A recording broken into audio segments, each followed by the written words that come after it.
música, informação e a melhor dica comercial. Rádio Clube de Guaxupé. Organização Nabi Zayati. Notícia é aqui na Rádio Clube.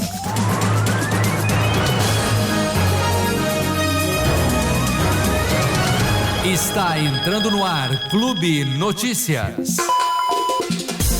São 10 horas e 13 minutos e nós estamos entrando no ar com o nosso Clube Notícias. E hoje o Clube Notícias já entra com uma importante reflexão com uma convidada que eu gosto muito de trazer aqui no nosso programa, que sempre contribui muito para a discussão e para a conscientização.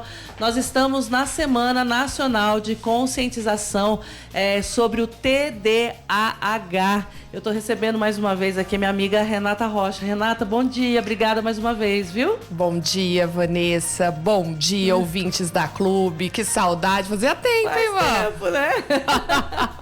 E nós estamos, retorno de aulas, né, presenciais, graças a Deus, agora no segundo semestre. E muito se fala sobre o TDAH, mas o diagnóstico é meio complexo ainda, as pessoas, professoras, mães, não sabem como lidar direito com isso. Primeira coisa, Renata, me explica o que é o TDAH. É o que a gente chamava de criança hiperativa? Então, vulgarmente, o TDAH carrega esse legado, sim, né? O que não é uma verdade, né? O TDAH, na verdade, ele é um transtorno neurobiológico, né? Então, para a gente falar em uma coisa mais simples, é como se o cérebro de todo mundo andasse pela direita, né? E o cérebro do TDAH vem ali fazendo o mesmo percurso, com outro caminho, pegando outros atalhos pela esquerda, mas chegando no mesmo lugar. Sim. Né? Então, na verdade, só isso que muda, né? A pessoa que tem o TDAH, ela tem essa diferença operacional ali dentro do cérebrozinho. Então, ela tem uma área que é o córtex pré-frontal um pouquinho diminuída, tá? E aí ele funciona de uma forma diferente. Né? E na verdade não tem nada a ver com inteligência. Isso é uma coisa que a gente tem que deixar muito clara. Muito pelo contrário. As pessoas muitas vezes que têm transtornos neurobiológicos, esse funcionamento atípico, elas possuem um grau de inteligência maior até, né? Porque hoje nós já sabemos das inteligências múltiplas, né? Então a gente não pode ficar apegado. Eu sinto que muita gente tem medo de um diagnóstico por conta dessa... mas quer dizer que eu sou burra? Quer dizer que... eu vou ter dificuldade? Tal, não sei o quê. Quer dizer isso, tal. Isso não é verdade. Sim. E qual a importância de se ter uma semana de conscientização para o TDAH? A importância é gigantesca, porque ainda existem pessoas que acham que transtornos neurobiológicos não são importantes. Quando a gente fala de um transtorno neurobiológico, atrás do TDAH vem um monte de transtornos que devem ser levados em conta, né? Então a gente tem dislexia, a gente tem disgrafia, a gente tem o TOD, que é o transtorno opositor desafiador, né? Nós temos também, por exemplo, a descalculia, né? Nós temos a apraxia de fala. Então, nós temos diversos outros transtornos que vão ser reconhecidos, né? Sim. E qual que é a facilidade hoje? Então, hoje nós temos vários testes, né? Então, por exemplo, assim, hoje, assim como eu, outras neuro-PPs, qual que é a nossa função? Nós temos testes que são validados no nosso país. Então, é tudo um estudo sério, uma coisa complexa, né?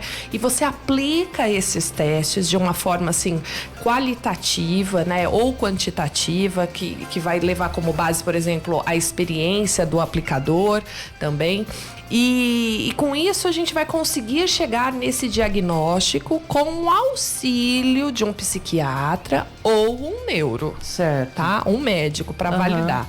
Na verdade, o nosso trabalho é gerar uma hipótese diagnóstica. A gente faz como se fossem os exames para o médico, né?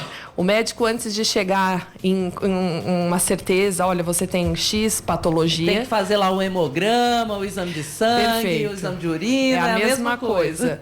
Eu eu faço o hemograma cerebral, né? Eu faço um mapeamento cerebral, vejo qual área do seu cérebro que a gente precisa incentivar para que você tenha um melhor desempenho na sua vida, né? Nós não estamos falando de desempenho escolar. Certo. Nós estamos falando de um desempenho de vida. E a partir do momento, a pessoa diagnosticada com TDAH, se ela não tiver um acompanhamento correto, tanto de diagnóstico quanto no dia a dia dela, o que ela apresenta? Assim, qual que é a diferença de uma pessoa com TDAH trabalhando na rádio e uma pessoa que não tem o transtorno? A ordem. Né? Uma coisa que a gente fala que é falta de controle inibitório, por exemplo, assim, você trabalhando na rádio, você está exposta. Nós, pessoas públicas, somos pessoas que estamos expostas a receber ou elogio ou críticas. Certo. Né? Então, uma pessoa que tem TDAH, ela às vezes não consegue controlar as críticas, né? Ela pode ser uma pessoa que às vezes seja impulsiva, dê uma má resposta, de uma forma... Porque o controle inibitório dela pode ter algum problema. As pessoas às vezes se apegam, eu sou esquecida, então eu tenho TDAH. Então, não é assim, né? A pessoa que possui o transtorno, ela não é só esquecida, né? Ela tem diversos prejuízos na vida. Então você vê profissionais extremamente competentes e tem muito problema com horário, né? Tem muito problema com organização, com rotina. Tem muito problema com a falta da rotina, né? A falta da rotina. Porque eles não têm rotina. Né? O grande desafio é esse, é você ter disciplina e rotina, né? Então todo dia acordo tal hora, vou para tal lugar, executo tal serviço. Sim. Isso mata o TDAH. É a mesma coisa que ele querer, assim, ai meu Deus, morri. É muito, muito interessante. E agora, né, as crianças nessa questão de pandemia, pós-pandemia, muitas mães ficaram meio que desesperadas quando voltou pro presencial, aquela agitação, aquela euforia das crianças, aí tava todo mundo com TDAH, né? Todas as crianças, eu imagino ainda você como neuro psicopedagoga, você deve tá enfrentando muito questionamento nesse sentido, né? E não é assim, né, Renata? Não. As crianças são ativas, são graças a Deus. Alegres e elas querem mexer nas coisas, são curiosas, né? Então, o que você diz para essa mãe que tá passando, às vezes, né, agora nesse retorno, a gente sabe que retornar à rotina é muito difícil. Então, eu tenho uma filha que é super agitada, você conhece ela bem. Então, nesses primeiros dias de aula, dá aquela ansiedade, dá aquela vontade de faltar, mas ao mesmo tempo quer ver os amigos. Isso não é TDAH. Não. Isso é normal. O que acontece é assim, uma mãe de TDAH, ela tem um prejuízo, assim. A casa de um TDAH na hora da lição de casa, na hora que ele está em fase escolar, é um cenário de guerra do Iraque. Tá? A hora do almoço de um TDAH na fase escolar é outra guerra. Essa pode ser do Golfo. Sei. Então, é uma casa atípica, né? Quando que a gente descobre um transtorno neurobiológico? São os prejuízos que ele causa no dia a dia das pessoas. E da família como um todo, né? Porque Perfeito! a gente não é um indivíduo. Porque o que acontece? Meu filho não faz lição. A apostila do meu filho tá totalmente incompleta.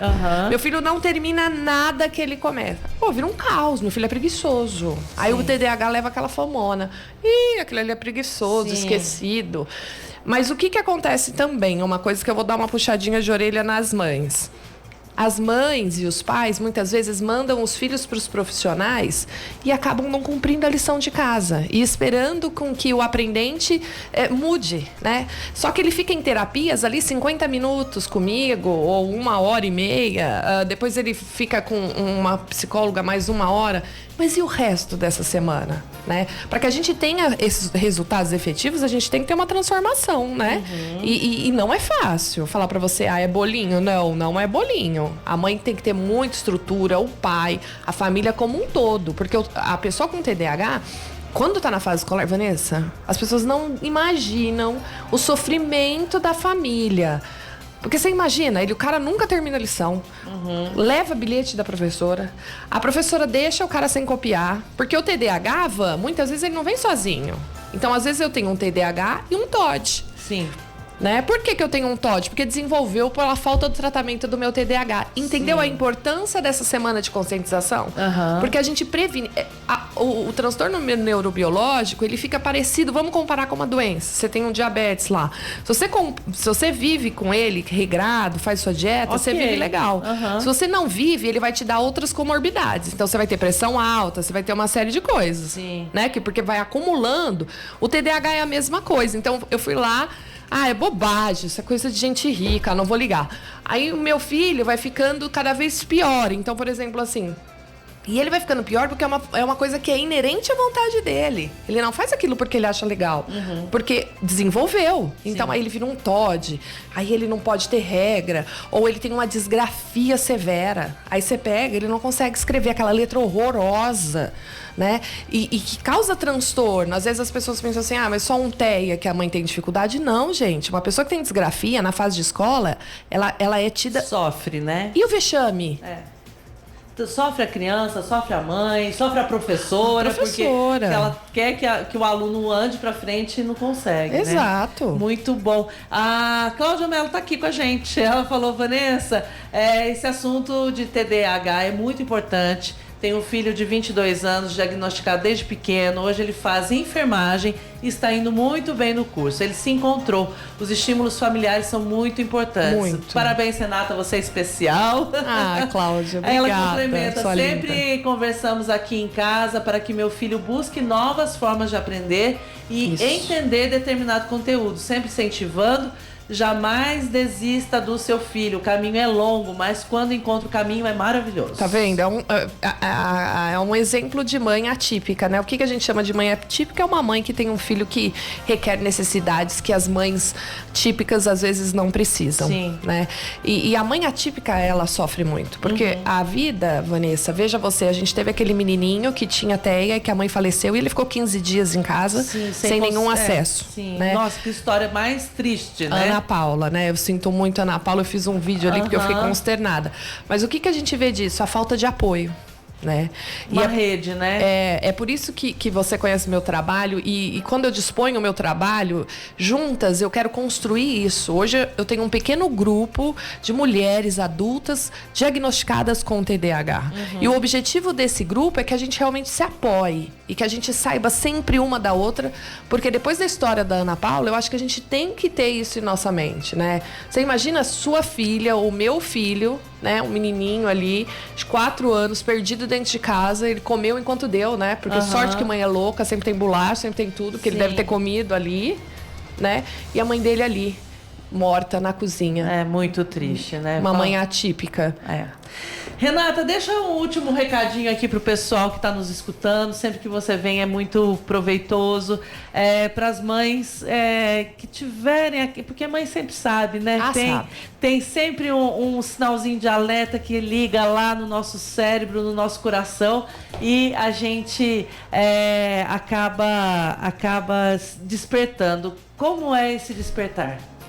Van, a primeira coisa que eu oriento, assim, como mãe, né? Como mãe, primeiro mãe, depois NeuroPP, é não ter preconceitos, né? Não ter ideias determinadas. Não tenha um preconceito com o uso de medicação, né?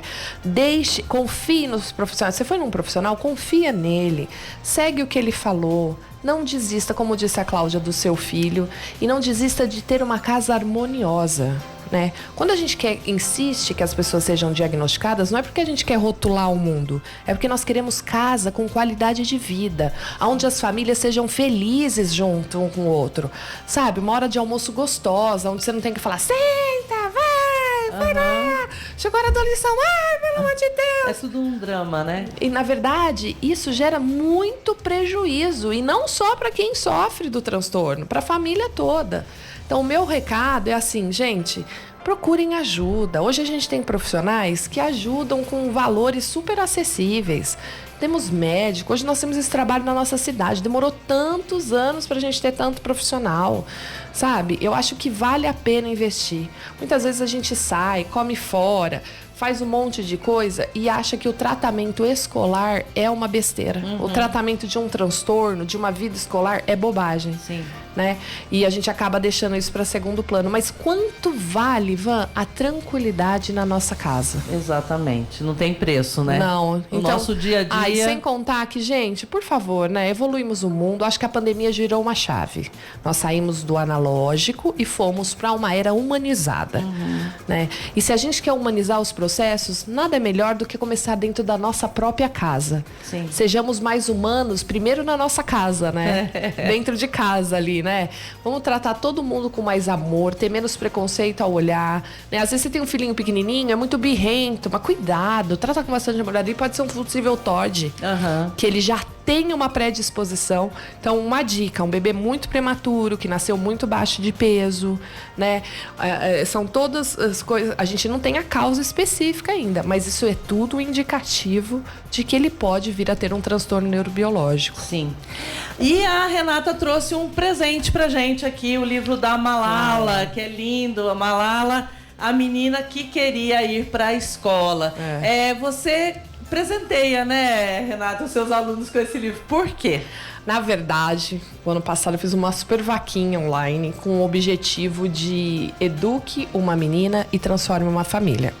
Hoje as meninas de baixa renda, Van, são as principais ajudantes das mães, né? Então muitas vezes a mãe ali lutadora sai para ganhar o pão de cada dia e a filha fica em casa, né, assumindo a possibilidade de uma família, e ali ela perde muitos sonhos, como a mãe já perdeu anteriormente. Sim. Né? E eu venho trazendo a Malala, fazendo um paliativo de que se a Malala conseguiu lutar contra o Talibã, né, e conseguiu ir para a escola depois de levar um tiro no rosto e quase morrer. Hoje é formada em Cambridge, casada com quem ela quis. Sim. Né? E se ela conseguiu lutar contra uma coisa tão maior do que a gente não tem nem... Acho que nós não temos dimensão. Graças a Deus, fico muito feliz de não ter essa dimensão. Eu acho que todas as nossas meninas guaxupeanas, elas podem ir para a escola e elas podem ser o que elas quiserem ser. Isso aí. E o lugar delas é onde elas quiserem estar. Sendo dona de casa, médica. Mãe, eu só queria deixar assim, meninas, não parem de sonhar. E quando alguém falar para vocês, é impossível, nós somos pobres, não acreditem. É isso aí. Não é? Vai pra escola que tudo muda lá. Não é verdade? Um lápis pode transformar o mundo. A Ingrid tá mandando um abraço aqui. Tô na luta, mas ligadinha, ouvindo em vocês. A Ingrid já começou. Eu quero esse livro. É isso aí, gente. Quem quiser o livro da Malala, no final do programa eu vou sortear. Manda aqui. Eu quero esse livro pra mim, que eu coloco o seu nome na lista e a gente vai sortear no finzinho do programa, viu? Ingrid saiu na frente aqui. Olá. Renata, muito obrigada mais uma vez por estar aqui no nosso programa para falar sobre esse assunto tão importante e tão urgente. Agradeço demais e até a próxima. Até. Beijinho. Beijo para todo mundo. Viu? Tchau.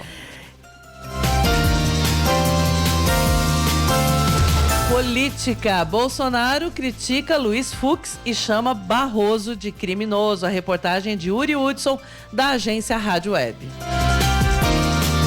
Jair Bolsonaro voltou a repetir ataques às urnas eletrônicas nesta terça-feira.